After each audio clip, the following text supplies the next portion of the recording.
Kubu RRT coba memutarbalikkan fakta. Faktanya, Pak Jokowi bersikeras.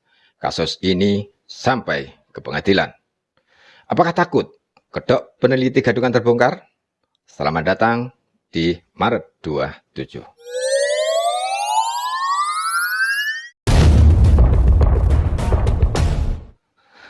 Teman-teman, coba kita berpikir jernih ya.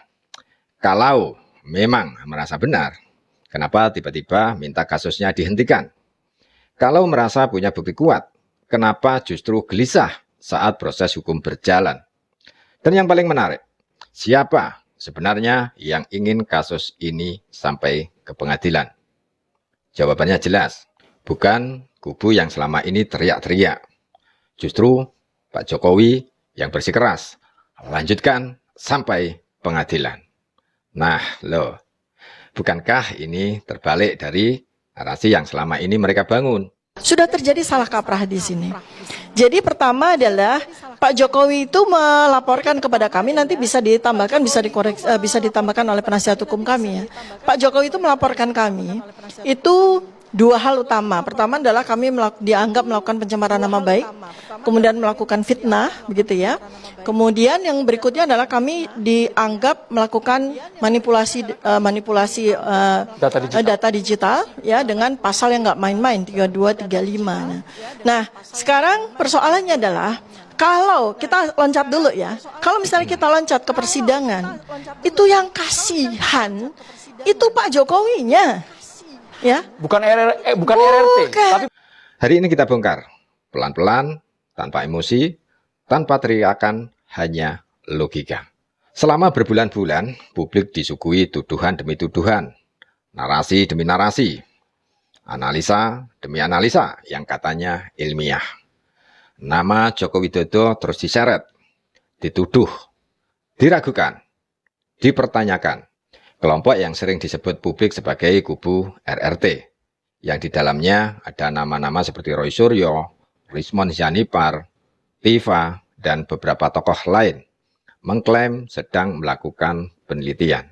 Katanya demi kebenaran, katanya demi transparansi, katanya demi ilmu pengetahuan.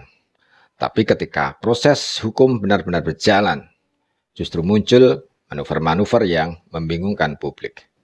Gini ya, kalau beliau itu melaporkan kami bertiga atas kasus pencemaran nama baik, atas kasus fitnah, maka beliau harus membuktikan apakah keenam ini ya, keenam bukti ya. Kalau Pak David tadi udah katakan fakta, ini fakta ya, dikeluarkan nggak main-main loh oleh Barreskrim loh, ini fakta ya, dikeluarkan nggak main-main oleh KPU loh, ini dikeluarkan oleh UGM loh ini ya. Ini fakta yang nggak main-main ya. Ini Pak Jokowi bagaimana mempertanggungjawabkan ada 6 spesimen ijazah yang berbeda. Setiap artefak yang ada pada ijazah ini sudah kami teliti, ini semua berbeda. Bagaimana Pak Jokowi mempertanggungjawabkan ke-6 dari spesimen? Belum lagi yang keluar di KPU Surakarta, 2 spesimen kami tunggu, dan yang keluar di KPU Jakarta. Masih ada 3 spesimen lagi. Satu kelompok. Yang kedua adalah 32, 35. Bagaimana mungkin kami melakukan manipulasi data ini? Ya? Bagaimana mungkin kami melakukan manipulasi? Sedangkan semua spesimen itu secara analog itu ada di beliau. Baru kemudian kata beliau diserahkan ya. Kata beliau diserahkan ya. Yang kami lihat selama 5 menit apa dokumen yang diserahkan kami lihat ya. Ini saya saksi berdua. Pak David, Pak Arianto nggak ikutan waktu itu gelar perkara khusus 15 Desember 2025. Itu berbeda lagi dengan apa yang ada di sini. Disinilah pertanyaannya muncul. Apakah ini benar perjuangan kebenaran? Atau ada yang mulai panik? Siapa yang konsisten? Mari kita lihat fakta yang bisa kita amati secara terbuka. Selama ini, tudingan terus dilempar ke publik. Video dibuat, wawancara dilakukan, podcast beredar. Namun ketika laporan masuk dan proses hukum berjalan, apa yang terjadi? Muncul narasi, minta dihentikan, minta SP3, minta evaluasi, minta penyidikan dikaji ulang. Lalu, di sisi lain, Pak Jokowi justru konsisten pada satu sikap. Silakan lanjutkan proses hukum. Biar pengadilan yang memutuskan. Nah, ini menarik. Saya bisa bukti. Oh iya, saya bisa buktikan. Karena coba Anda lihat baik-baik ya. Ini adalah spesimen yang dikeluarkan oleh kader PSI Dian Sandi Utama yang diiyakan, yang dibenarkan oleh Pak Joko Widodo sendiri pada salah satu video bahwa ini adalah ijazah saya, ya. Nah, ini berbeda dengan yang diserahkan oleh Pak Joko Widodo tanggal 24 Juli 2025 ke Polda Metro Jaya yang ditunjukkan kepada kami selama 5 menit di jam 23 malam selama 5 menit. Itu beda, kami pastikan beda. Boleh saya klarifikasi? Ya. Jadi gini, apa yang semua disampaikan Mbak Tifa ini, itu tadi apalagi mengatakan bagian dari penelitian ya. Nah, ini kan semua tidak membuktikan apa-apa. Karena apa? Pertama, kan objek yang di state oleh Roy Suryo CS termasuk Mbak Tifa adalah ijazah Pak Jokowi kan. Ijazah Pak Jokowi itu nggak pernah dipegang, dilihat atau diteliti oleh beliau, lalu kemudian mengambil satu statement kesimpulan di awal sejak jauh-jauh hari bahwa ijazah Pak Jokowi itu palsu. Sementara di belakang baru mencari bukti-bukti untuk menyatakan atau membuktikan statement tuduhan itu. Makanya saya katakan tadi, kenapa distatuskan sebagai status ini nggak ada buktinya tuh gimana sih Mas David? Mas bentar, David, Mbak, Mbak tadi Tifa, saya Mas nggak potong, boleh Mbak. dipotongkan Saya ya? nggak potong, Ini Mbak. dari Bareskrim loh, dari nggak potong, Bareskrim Mbak. loh. Jadi Ini semua dari bukti itu dari adalah bukti UGM fotokopi, loh ya. Ini dari UGM loh. scan, ya. Ini Bukti dari KPU loh. data-data tersier. Katanya dia nggak ada Data bukti, tingkat bukan ketiga di bukti itu dalam bagaimana proses penelitian. ceritanya? Orang yang dituduh malah ingin perkara ini terang benderang di pengadilan. Sedangkan yang menuduh terlihat ingin rem tangan ditarik. Kalau kita pakai logika sederhana, siapa yang lebih percaya diri? Kita tidak menuduh, tapi kita boleh bertanya.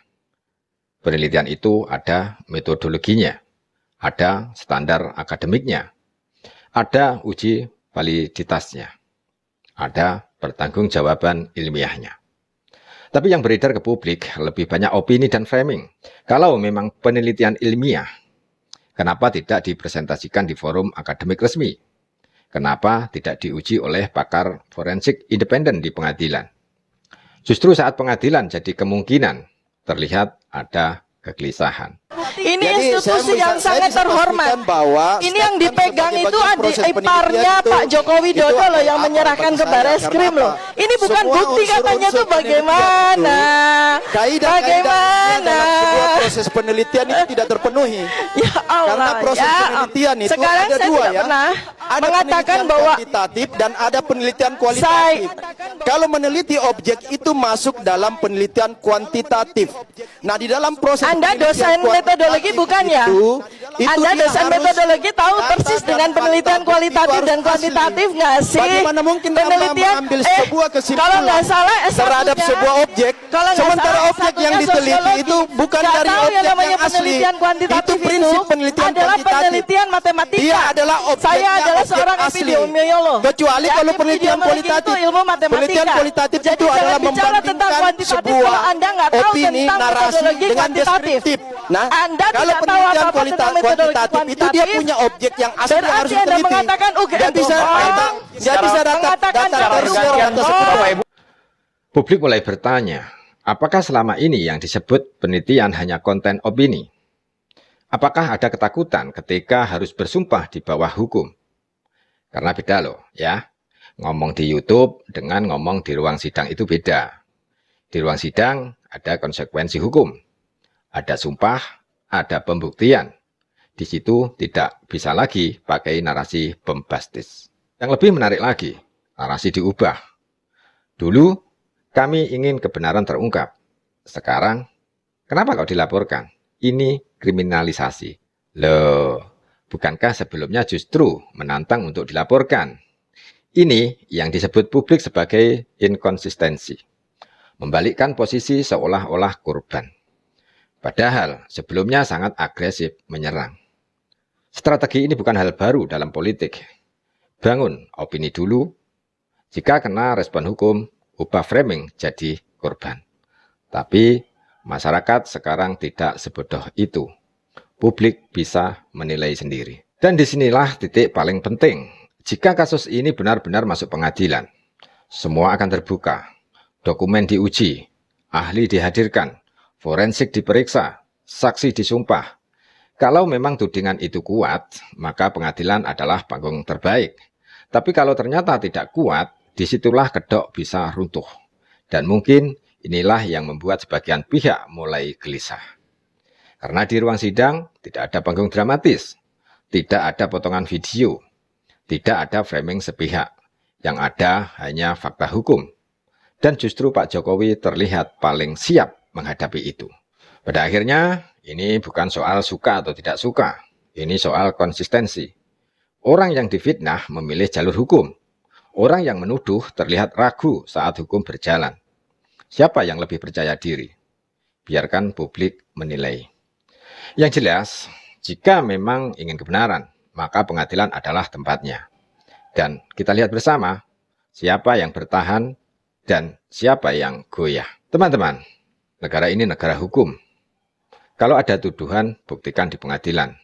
Kalau merasa benar, jangan takut, ruang sidang. Dan kalau selama ini hanya membangun opini, maka siap-siap ketika fakta diuji. Kita kawal bersama, kita lihat sampai akhir. Karena kebenaran tidak perlu teriak, kebenaran cukup dibuktikan.